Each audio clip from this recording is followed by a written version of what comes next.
Senang sekali saya bisa kembali menyampaikan firman Tuhan. Tema khotbah saya hari ini adalah lidah punya kuasa. Pernahkah Anda mendengar pepatah yang berkata, lidah tidak bertulang? Lidah kita itu nggak ada tulangnya. Coba tekuk lidah Anda. Ada pepatah bahasa Inggris bilang, the tongue has no bones, but it is strong enough to break a heart. So be careful with your word. Lidah kita tuh memang gak bertulang, tapi bisa mematahkan hati orang. Makanya kita harus hati-hati dengan perkataan kita. Amsal 25 ayat 15 bilang lidah lemah lembut mematahkan tulang. Betapa luar biasanya kuasa lidah bisa mematahkan hati orang, mematahkan tulang. Artinya apa? Hati kita ini bisa membangkitkan semangat orang, tapi juga bisa melemahkan semangat orang. Lidah kita ini bisa membangun, tapi juga bisa menghancurkan. Bisa membuat orang bangkit untuk hal yang baik, atau bangkit untuk hal yang buruk. Saya kasih contoh. Sebuah hoax yang disebarkan dapat merusak persatuan bangsa. Dari mana asalnya huru-hara? Bukankah dari satu suara? Bagaimana isu pencemaran nama baik bisa menghancurkan kepercayaan publik kepada sebuah brand yang terkenal? Wow, ngeri banget. Betapa lidah itu punya kuasa. Yakobus 3 ayat 8 bilang gini, tetapi tidak seorang pun yang berkuasa menjinakkan lidah. Ia adalah sesuatu yang buas, yang tak terkuasai, dan penuh racun yang mematikan. Lidah kita ini gak bisa dikuasai oleh orang lain kecuali diri kita sendiri. Kita bisa bebas ngomong apa saja. Banyak orang yang bilang, bukankah ini negara demokrasi, semua orang berhak mengeluarkan suara? Ya, benar. Tidak ada yang bisa menguasai lidah Anda. Tapi Anda bertanggung jawab juga untuk setiap suara yang Anda keluarkan. Tahukah Anda bahwa lidah kita menentukan hidup kita di bumi ini dan di kekekalan nanti? Amsal 18 ayat 20 berkata, perut orang dikenyangkan oleh hasil mulutnya, ia dikenyangkan oleh hasil bibirnya. Ayat 21 berkata, hidup dan mati dikuasai lidah, siapa suka menggemakannya akan memakan buahnya. Ketika kita melamar pekerjaan, tahukah Anda bahwa kita diterima bekerja di sebuah tempat bukan karena penampilan kita saja, bukan karena kerennya ijazah kita, tapi ada fase interview yang kemudian menjadi penentu akhir apakah kita diterima bekerja atau tidak. Firman Tuhan gak pernah salah. Perut orang dikenyangkan oleh hasil mulutnya. Bagaimana seseorang ketika dia bisa menguasai lidahnya dan dia beroleh kepercayaan dari atasannya, lalu dia diberi posisi yang lebih tinggi dan diberi jabatan dan bahkan gaji yang lebih. Perut orang dikenyangkan oleh hasil mulutnya, dikenyangkan oleh hasil bibirnya. Firman Tuhan ini terbukti. Kalau kita gak bisa menjaga confidentiality sebuah perusahaan di mana kita bekerja, kita akan mendapat kecaman, bahkan tuntutan tindak kriminal karena tidak menjaga kerahasiaan perusahaan yang dilindungi oleh undang-undang. Kalau kita menjaga lidah kita, kita akan menuai yang baik. Karena firman Tuhan bilang gini, hidup dan mati dikuasai lidah, siapa suka menggemakannya akan memakan buahnya. Memang gak ada yang bisa mengendalikan lidah kita. Tapi apa yang keluar dari mulut kita adalah tanggung jawab kita. Bertanggung jawablah atas setiap perkataan yang keluar dari mulutmu karena kita sendiri yang akan memakan buahnya. Dikatakan bahwa hidup mati dikuasai lidah. Tidak hanya tentang hidup kita di bumi, tapi di dalam kekekalan kita juga akan bertanggung jawab atas perkataan kita. Firman Tuhan dalam Matius 12 ayat 36 berkata begini. Tetapi aku berkata kepadamu, Yesus berkata begini, setiap kata sia-sia yang diucapkan orang harus dipertanggungjawabkannya pada hari penghakiman. Ingat baik bahwa suatu hari nanti Anda dan saya akan selesai di bumi. Dan ketika kita menghadap hari penghakiman di mana kita akan berada di depan tahta Tuhan, kita harus mempertanggungjawabkan setiap perkataan sia-sia yang keluar dari mulut kita. Coba renungkan ayat firman Tuhan ini. Saya yakin kalau Anda betul-betul mengerti firman ini, Anda akan hati-hati berbicara. Apalagi mengeluarkan kata-kata yang sia-sia. Nasihat firman Tuhan, lebih baik jangan banyak bicara. Karena Amsal 10 ayat 19 bilang, di dalam banyak bicara pasti ada pelanggaran. Tetapi siapa yang menahan bibirnya berakal budi. Pernahkah Anda mengalami? Hampir kemerucut kata orang Jawa, hampir keceplosan. Tapi Anda ingat, mungkin Anda bisa dapat masalah karena perkataan ini, Anda langsung menekap mulut, gak jadi ngomong. Yang menahan bibir berakal budi. Ingat baik, sebelum bicara, mikir dulu. Bijaksana dengan perkataan kita. Bijaksana dengan kata-kata yang keluar dari mulut kita. Makanya ketika kita mau ketemu sama orang, ketika kita mau presentasi, doa dulu. Biarlah Tuhan menaruh perkataan pada gerbang mulut bibir kita. Berjaga-jaga di mulut kita supaya jangan sampai kita mengeluarkan perkataan yang salah. Tahan perkataanmu. Kalau engkau tahu bahwa perkataan itu bisa menghancurkan, merusak. Mikir sebelum ngomong. Yuk sama-sama saya bilang, mikir sebelum ngomong. Ayo suami istri, adik kakak, teman, pacar, ayo saling mengingatkan. Mikir sebelum ngomong. Saya mau share 3 hal tentang mikir sebelum ngomong. Ada singkatan dari think, T-H-I-N-K, berpikir. T-nya, is it true? Sebelum ngomong, mikir apakah benar. H, is it helpful? Apakah omongan ini menolong? Berguna enggak? I, is it inspiring? Apakah menginspirasi, membangun? N, is it necessary? Perlukah diucapkan? Perlu enggak sih diomongin? K, is it kind? Apakah perkataan kita baik? Apakah perkataan kita ini baik untuk diucapkan? Saya ingin share 3 hal. Sebelum ngomong, mikir. Apa yang kita harus pikir? Number 1, is it true? Apakah benar? Karena Tuhan tidak suka orang yang suka bohong. Jangan menipu, jangan berdusta. 1 Petrus 3 ayat 10 kita baca sama-sama. Siapa yang mau mencintai hidup dan mau melihat hari-hari baik, ia harus menjaga lidahnya terhadap yang jahat dan bibirnya terhadap ucapan-ucapan yang menipu. Dikatakan firman Tuhan, siapa yang mau mencintai hidup, artinya pengen hidup yang baik, pengen punya kehidupan yang indah di bumi, yang bahagia, pengen melihat hari-hari baik. Syaratnya adalah menjaga lidah dari yang jahat dan bibir kita dari ucapan-ucapan yang menipu. Jangan menipu orang lain. Berkatalah benar, berkatalah jujur. Pernah ada yang bertanya kepada saya, Bu Heni, suami saya berdagang. Gimana caranya untuk kita nggak nipu? Sementara orang seringkali menekan kita dengan pertanyaan, ini udah murah nih. Saya katakan begini, mana ada orang dagang yang tidak untung? Kita kan harus bayar listrik, sewa toko, harus ada modal, harus gaji pegawai, kita sendiri butuh makan. Semua orang berdagang pasti harus untung. Tapi ketika orang bertanya sama kita, Pak, Bu, ini asli nggak? Koce, ini asli nggak? Jawablah yang benar. Jangan sampai kita nipu orang. Barang palsu kita bilang asli. Apalagi kalau sampai orang itu punya duit pas-pasan. Kalau banyak uang bisa beli lagi. Kalau uangnya cuma segitunya lalu kita tipu. Kasihan kan? Dagang harus punya hati nurani yang bersih. Slogan bisnis selalu berkata, how can I help you? Apa yang saya bisa bantu? Apa benar Anda dagang nolong orang? Apa benar Anda berbisnis untuk menjadi berkat? Nggak usah nipu. Terus terang aja jawab yang jujur. Orang juga tahu Anda pasti mau untung. 2 dari 7 hal-hal yang dibenci Tuhan adalah tentang lidah. Amsal 6 ayat 16-18 kita baca sama-sama. 6 perkara ini yang dibenci Tuhan.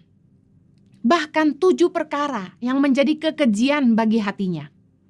Mata sombong, lidah dusta, tangan yang menumpahkan darah orang yang tidak bersalah, hati yang membuat rencana-rencana yang jahat, kaki yang segera lari menuju kejahatan, seorang saksi dusta yang menyembur-nyemburkan kebohongan, dan yang menimbulkan pertengkaran saudara.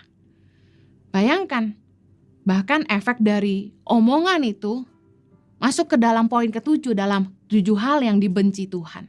Jadi kekejian bagi hatinya, yaitu lidah dusta. Seorang saksi dusta yang menyemburkan kebohongan. Yang ketiga yang menimbulkan pertengkaran saudara. Hati-hati dengan omongan kita, jangan sampai kita berdusta, bohongin orang, dan yang lebih parah, kita bersaksi tentang orang lain, kita menyemburkan kebohongan, fitnah, berita hoaks, berita yang mengada-ngada. Kadang-kadang ajaib memang beberapa orang bisa bikin sesuatu yang tidak ada, jadi ada. Oh, kalau itu hal yang baik luar biasa. Tapi ini berita bohong, hoaks. Kita nggak ngomong aja, bisa dibilang ngomong. Luar biasa. Dengar baik. Tuhan itu benci orang yang suka bohong. Dusta, itu kebencian bagi Tuhan. Saksi dusta merupakan kebencian bagi Tuhan. Dan ada hal lagi yang menjadi kekejian bagi hatinya, yaitu kalau kebohongan kita, kesaksian kita yang bohong itu membuat pertengkaran, menimbulkan pertengkaran saudara. Jangan pernah merusak hubungan dengan perkataan. Jangan sampai karena kebohongan kita merusak hubungan orang, apalagi hubungan saudara. Biasanya kalau kakak adik, kalau sudah nikah, ipar sama ipar harus hati-hati. Jangan sampai ipar dengan ipar merusak hubungan saudara. Kakak dan adik jadi rusak. Satu kali ada orang yang memfitnah saya dan merusak hubungan saya dengan keluarga kakak ipar saya. Saya karena yakin bahwa saya tidak mengatakan apa yang orang itu katakan, saya tetap baik dengan keluarga kakak ipar saya. Sampai akhirnya saya sempat melewati masa-masa gak enak dengan mereka. Karena tentu pandangan mereka sudah buruk gara-gara omongan ini. Pandangan mereka pasti buruk terhadap saya. Tapi saya tetap menunjukkan itikat baik. Karena saya yakin saya tidak ada omong seperti itu. Hati-hati, jangan sampai kita mengeluarkan dusta, saksi dusta, fitnah yang merusak hubungan orang, apalagi saudara. Hubungan rumah tangga. Hati-hati, jangan ikut campur dengan rumah tangga orang. Hati-hati menyampaikan berita menantu ke mertua. Jangan sampai perkataan menantu ditambah-tambahi lalu bikin mertua marah. Jangan pernah merusak hubungan dengan kebohongan. Kalau kita sebut diri kita adalah anak Allah, anak Tuhan, ciri anak Tuhan itu membawa damai. Matius 5:9 berkata, berbahagialah orang yang membawa damai, karena mereka akan disebut anak-anak Allah. Kalau kita bukannya bawa damai tapi bikin onar, kita anak siapa? Jangan pernah jadi ular kepala dua, lidahnya bercabang dua. Ngomong ke A begini, ngomong ke B lain lagi. Amsal 10:31 bilang, mulut orang benar mengeluarkan hikmat, tetapi lidah bercabang akan dikerat. Hati-hati dengan lidah kita. Jangan cari muka kanan kiri untuk menyelamatkan diri. Jangan mengadu domba, jangan memecah belah dengan cerita beda di kanan, beda di kiri. Tuhan gak suka orang yang suka berdusta. Bahkan di akhir zaman dalam Yudas 1 ayat 17-19. Mari baca sama-sama.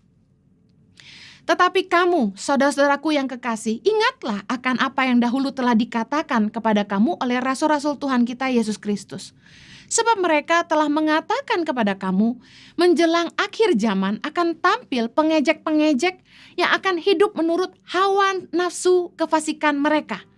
Mereka adalah pemecah belah yang dikuasai hanya oleh keinginan-keinginan dunia ini dan yang hidup tanpa Roh Kudus. Firman Tuhan berkata dalam Yudas 1 bahwa menjelang akhir zaman akan tampil pengejek-pengejek yang hidup menuruti hawa nafsu kefasikan mereka. Mereka adalah pemecah belah. Wow. Akhir zaman ini banyak akun-akun Instagram yang muncul untuk memecah belah umat Tuhan. Pengejek-pengejek yang sibuk mengejek orang lain, sibuk menjatuhkan orang lain. Hati-hati. Jangan sampai kita masuk dalam kelompok orang yang disebut oleh firman Tuhan menjelang akhir zaman akan tampil pengejek-pengejek yang menjadi pemecah belah. Poin yang kedua, mikir sebelum ngomong. Apakah menolong? Is it helpful? Is it inspiring? Membangun gak sih omongan kita? Berguna gak sih omongan kita? Mendidik gak sih omongan kita? Amsal 10 ayat 21 berkata, bibir orang benar menggembalakan banyak orang, tetapi orang bodoh mati karena kurang berakal budi. Amsal 15 ayat yang kedua berkata gini, lidah orang bijak mengeluarkan pengetahuan, tetapi mulut orang bebal mencurahkan kebodohan. Dengar baik, kebodohan di kedua ayat ini dimaksud adalah gini. Orang-orang yang cuma taunya bikin hoax, berita bohong. Yang kedua, fitnah, gosip, dusta, cemooh, itu kebodohan. Ngomongin yang gak penting, ngomongin yang gak perlu. Orang benar, orang bijak, itu mulutnya menggembalakan banyak orang, mengarahkan orang lain, membimbing orang, mendidik orang. Orang bijak itu mengeluarkan pengetahuan, yang diomongin itu penting didengar, bikin orang jadi pandai, bikin hidup orang jadi berubah, jadi lebih baik, bikin orang yang gak ngerti jadi ngerti. Omongannya berguna, membangun, mengajar orang. Kalau gak penting gak usah diomongin. Belajar. Hati-hati ketika ngomong tuh mikir. Perlu diomongin gak sih? Penting gak sih? Biasanya orang yang nganggur tuh mulutnya ngelantur. 1 Timotius 5:13 bilang, lagi pula dengan keluar masuk rumah orang mereka membiasakan diri bermalas-malas, dan bukan hanya bermalas-malas saja, tetapi juga meleter dan mencampuri soal orang lain dan mengatakan hal-hal yang tidak pantas. Nah, apa yang bikin orang jadi meleter? Meleter tuh apa? Gosip, ngomong cerewet, ngomongin orang, mencampuri soal orang lain, mengatakan hal-hal yang gak pantas, yang gak perlu diomongin. Saya mau pesan sama para wanita, ibu-ibu, boleh bersosialita, tapi yang berguna. Jangan bersosialita, tapi sia-sia. Jangan sampai bersosialita ngabis-ngabisin uang suami, ngomongin suami orang, ngomongin jejaka, berondong. Orang nganggur biasa mulutnya ngelantur. Ayo jangan gosip. Kata orang makin digosok makin sip. Tapi sip banget kalau harus berhadapan dengan tata penghakiman, kita harus tanggung jawab loh semua perkataan sia-sia kita. Orang yang iri hati biasanya kalau ngumpul sama yang orang iri hati juga, itu sibuk menjatuhkan orang lain. Ingat film kartun Snow White? Wah, mama tirinya Snow White itu selalu mikirin hal-hal untuk menjatuhkan, mencelakakan Snow White. Orang yang iri hati dengan kecantikan orang lain pasti sibuk menjatuhkan, cari kelemahan, cari kesalahan. Para wanita selalu mengagumi kecantikan wanita lain, gak ada habisnya. Ayo fokus sama kekuatan yang Tuhan kasih dalam hidupmu. Jangan bandingkan dirimu dengan orang lain. Gak ada habisnya. Pasti kalah kalau mau adu cantik. Yang lebih berduit, yang lahir dengan hidung mancung putih, bibir tipis, mata belok. Kita udah kalah gaya. Udah fokus sama kekuatan yang Tuhan tanam dalam hidup kita. Ayo fokus berkarya. Pastikan hidup kita berguna. Kita mati juga gak sia-sia. Tukang fitnah dan tukang pencemooh itu penyebab pertengkaran. Seringkali damai-damai, tenang-tenang, malah jadi ribut gara-gara ada tukang fitnah dan tukang pencemooh. Ayo belajar, jangan suka mencemooh. Mencemooh tuh gini, ngomongin orang, ngejatuhin orang, negatif tentang orang. Fitnah, bikin berita bohong. Amsal 22 ayat 10 bilang gini, usirlah si pencemooh, maka lenyaplah pertengkaran, dan akan berhentilah perbantahan dan cemooh. Bayangin, kalau ribut-ribut, cari pencemoohnya. Biang keroknya siapa? Usir, kata firman Tuhan. Begitu dia pergi, tenang lagi. Amsal 26 ayat 20. Bila kayu habis, padamlah api. Bila pemfitnah tak ada, redalah pertengkaran. Bayangin, kalau ada pemfitnah, itu bikin orang ribut. Pemfitnah nggak ada, pasti nggak ada pertengkaran. Seperti api kalau nggak ada kayu pasti padam. Tahukah Anda, lidah punya kuasa. Tidak hanya menghancurkan, tapi bisa membangun. Tidak hanya melemahkan, tapi bisa menguatkan. Kata-kata kita itu bisa membunuh, tapi juga bisa menyembuhkan. Amsal 12 ayat 18. Ada orang yang lancang mulutnya seperti tikaman pedang, tetapi lidah orang bijak mendatangkan kesembuhan. Tahukah Anda bahwa orang yang perkataannya menyenangkan, pasti membuat orang-orang di sekitarnya bahagia, apalagi keluarganya. Menyenangkan banget dekat dengan orang yang positif, yang perkataannya manis, selalu bikin semangat. Pernahkah Anda duduk dengan orang yang setelah kita ngobrol sama dia, kita tuh malah jadi bangkit semangatnya. Setelah ngobrol sama dia, pikiran kita dibukakan. Setelah ngobrol sama dia, kita tuh langsung jadi ngerti, oh kita harus ngapain. Luar biasa. Amsal 16 ayat 24. Perkataan yang menyenangkan adalah seperti sarang madu, manis bagi hati dan obat bagi tulang-tulang. Semua orang senang dekat dengan orang yang bahagia, yang mulutnya positif, menyembuhkan semangat kita yang patah. Ingat, hidup bagi banyak orang adalah perjuangan, apalagi di masa-masa pandemi seperti ini. Semua orang pulang ke rumah yang berbeda-beda suasananya. Mungkin ada yang istrinya melemahkan, tapi ada juga istrinya yang menguatkan. Ingat baik, hidup bagi banyak orang adalah perjuangan dan mereka ingin pulang ke rumah yang bisa bikin mereka bahagia. Melupakan kesusahan mereka sejenak dan paling tidak membangkitkan semangat mereka untuk berjuang lagi besok. Pakai kata-katamu untuk menyembuhkan. Pakai kata-katamu untuk memberi semangat kepada orang-orang yang butuh pengharapan. Amsal 12 ayat 25. Kekhawatiran dalam hati membungkukkan orang, tapi perkataan yang baik menggembirakan dia. Bukankah banyak orang yang khawatir hari-hari ini? Besok mau gimana? Ke depan gimana ya? Ayo, jangan malah melemahkan orang. Pakai perkataan yang baik menggembirakan dia. Kalau Anda ketemu dengan jomblo, jangan tanya, kapan nikah? Kapan kawin? Kok gak laku-laku sih? Itu sangat melemahkan. Mereka aja udah khawatir ngitung umur, ngitung hari. Harusnya ketika ketemu, Anda bikin mereka semangat. Perkataan yang baik menggembirakan. Bilang gini, besok kamu pasti ketemu jodoh. Besok Tuhan pasti kirim pangeran yang baik buat kamu. Besok kamu pasti ketemu istri yang baik. Lemparkan perkataan yang baik, bikin orang semangat. Jangan bolak-balik nanya kapan nikah. Emang Anda mau bayarin kalau dia pesta? Yang terakhir, mikir sebelum ngomong. Is it kind? Apakah perkataan Anda baik? Amsal 15 ayat 1. Jawaban yang lemah lembut meredakan kegeraman, tetapi perkataan yang pedas membangkitkan marah. Kenapa ya perkataan beberapa orang tuh selalu pedas, nyakitin? Lukas 6 ayat 45 berkata gini, orang yang baik mengeluarkan barang yang baik dari perbendaharaan hatinya yang baik. Orang yang jahat mengeluarkan barang yang jahat dari perbendaharaannya yang jahat. Karena yang diucapkan mulutnya meluap dari hatinya.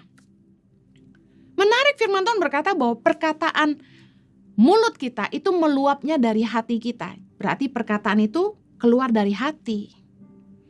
Kenapa beberapa orang itu perkataannya pahit?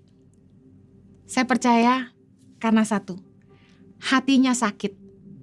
Hati yang terluka pasti mengeluarkan kata-kata yang melukai orang lain juga.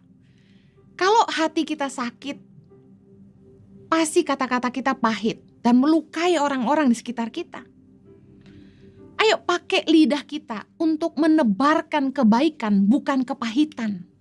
Karena orang yang pahit akan bikin orang-orang lain pahit juga. Jangan menebar pahit di hati orang lain. Orang pahit itu bikin rusuh. Ibrani 12 ayat 15 berkata, jagalah supaya jangan ada seorang pun menjauhkan diri dari kasih karunia Allah, agar jangan tumbuh akar yang pahit, yang menimbulkan kerusuhan dan yang mencemarkan banyak orang. Nah, biasanya kalau orang hatinya pahit, tukang bikin rusuh, ngomong sana sini, jelekin kanan kiri, mencemarkan banyak orang. Orang yang pahit cenderung melukai orang lain dengan perkataannya. Ciri orang yang hatinya terluka itu pasti komentarnya selalu negatif. Kita udah bikin hal yang baik pun selalu dia lihatnya tidak baik. Omongannya selalu gak baik, seberapa baik pun yang kita lakukan.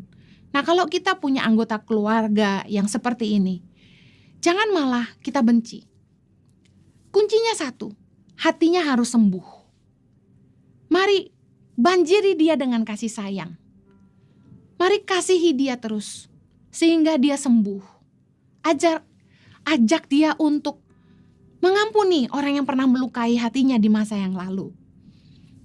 Ajak untuk berdoa dan berdamai dengan diri sendiri. Kalau kita ketemu dengan orang-orang yang mulutnya pahit karena hatinya sakit, jangan malah kita benci sama mereka. Harusnya kita rangkul mereka. Hujani mereka dengan kasih sayang.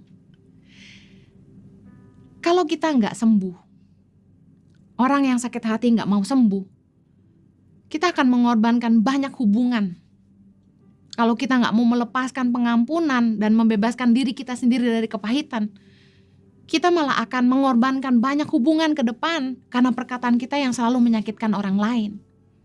Kita nggak akan benar-benar pulih sampai kita betul-betul mau mengampuni. Kita tidak akan pulih sampai kita benar-benar mau mengampuni. Saya ingin tutup dengan ini, dengan perkataan yang baik. Jangan menghina orang lain, jangan merendahkan orang lain. Kalau kita ngomong, hati-hati jangan sampai membuat gambar diri orang lain rusak. Amsal 26 ayat 18. Seperti orang gila menembakkan panah api, panah dan maut. Demikianlah orang yang memperdaya sesamanya dan berkata, aku hanya bersenda gurau.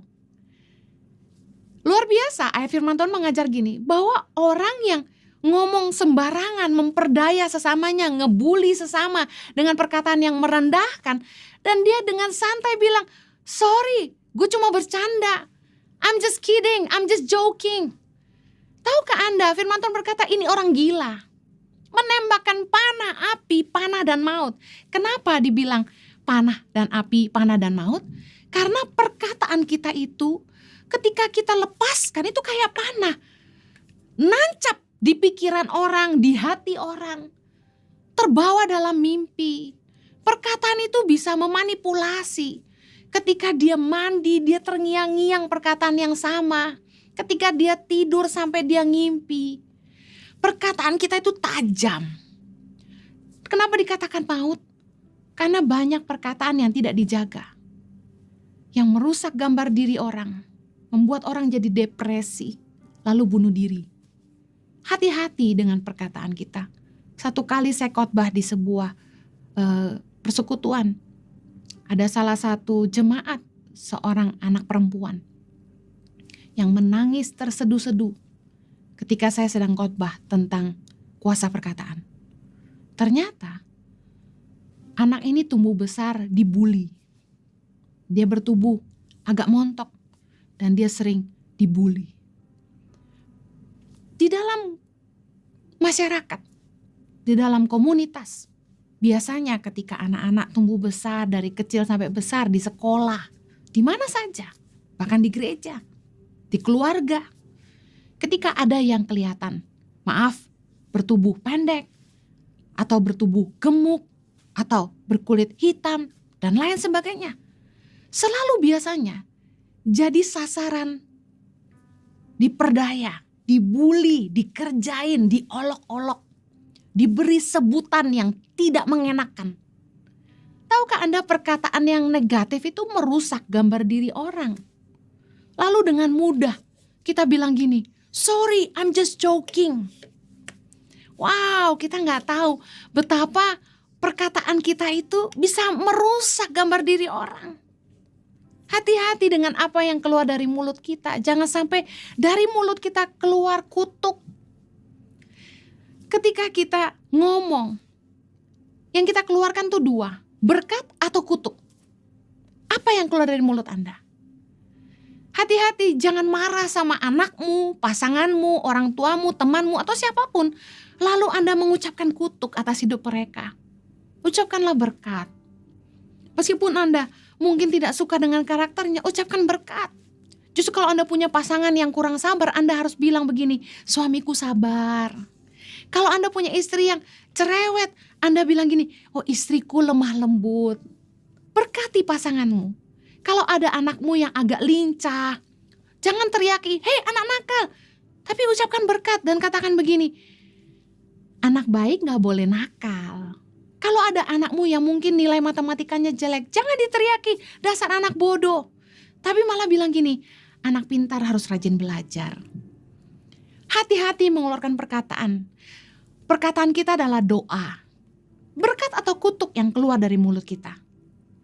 Yakobus 3:9 bilang gini, dengan lidah kita memuji Tuhan Bapa kita. Dan dengan lidah kita mengutuk manusia yang diciptakan menurut rupa Allah. Dari mulut yang satu keluar berkat dan kutuk. Hal ini saudaraku tidak boleh terjadi demikian. Jangan nyumpahin orang. Jangan mengutuki, nanti kamu mati, nanti kamu ini celaka. Kalau gak bayar per bulan nanti kamu gak masuk surga. Jangan ngomong yang kayak gitu. Keluarkan perkataan yang baik. Firman Tuhan itu disebut the good news. Harusnya yang kita bicarakan kalau firman itu pasti hal yang baik. Jangan bicara kotor. Efesus 4 ayat 29. Janganlah ada perkataan kotor keluar dari mulutmu. Tetapi pakailah perkataan yang baik untuk membangun di mana perlu. Supaya mereka yang mendengarnya beroleh kasih karunia. Jangan suka alasan, gue lagi emosi, gue lagi marah. Lalu kita teriakin orang, cicak, kelelawar, laba-laba, semut. Hati-hati jangan mengeluarkan perkataan kotor dari mulut kita. Pastikan perkataan kita itu membangun. Perkataan kita itu baik. Is it kind? Jangan menghakimi orang. Ingat Matius 7 ayat 2 berkata begini. Karena dengan penghakiman yang kamu pakai untuk menghakimi, kamu akan dihakimi. Dan ukuran yang kamu pakai untuk mengukur akan diukurkan kepadamu. Hati-hati sekali menghakimi orang. Hei kamu jelek. Hei kok kamu cerai sih? Hati-hati. Apa yang kita ucapkan akan diukurkan kepada kita. Hati-hati. Jangan saling menghakimi. Firman Tuhan berkata dalam Yakobus 1 ayat 26. Jikalau ada seorang menganggap dirinya beribadah tetapi tidak mengekang lidahnya, ia menipu dirinya sendiri. Maka sia-sialah ibadahnya. Jangan sampai ibadah kita sia-sia hanya karena kita tidak menjaga lidah. Mungkin kita merasa kita cukup rohani, kita tahu firman banyak, tapi dengar baik. Sekalipun kita ngerti kebenaran, kita gak punya hak untuk menghakimi orang. Jangan sampai ibadah kita sia-sia. Jangan sampai taburan kita sia-sia. Hanya karena kita tidak menjaga lidah. Orang yang beribadah itu bisa mengekang lidahnya. Saya berdoa agar Anda diberikan kemampuan oleh Tuhan untuk menguasai lidah. Karena lidah punya kuasa menentukan hidup kita dan masa depan kita. Mari pakai lidah kita untuk memberkati dan bukan mengutuk. Mari jadi saksi Tuhan dimanapun kita berada. Mari kita berdoa. Kiranya anugerah Tuhan memampukan kami untuk memahami firman-Mu, sehingga kami bisa melakukannya. Berikan kasih karunia-Mu Tuhan. Berjaga-jagalah pada gerbang mulut kami, supaya kami tidak mengeluarkan perkataan yang tidak baik, perkataan yang tidak membangun, perkataan yang sia-sia. Tapi biar kiranya Tuhan selalu mengingatkan kami Tuhan, untuk menjaga perkataan kami, supaya kami boleh jadi berkat bagi semua orang dengan mulut kami. Demi nama Yesus kami berdoa. Amen.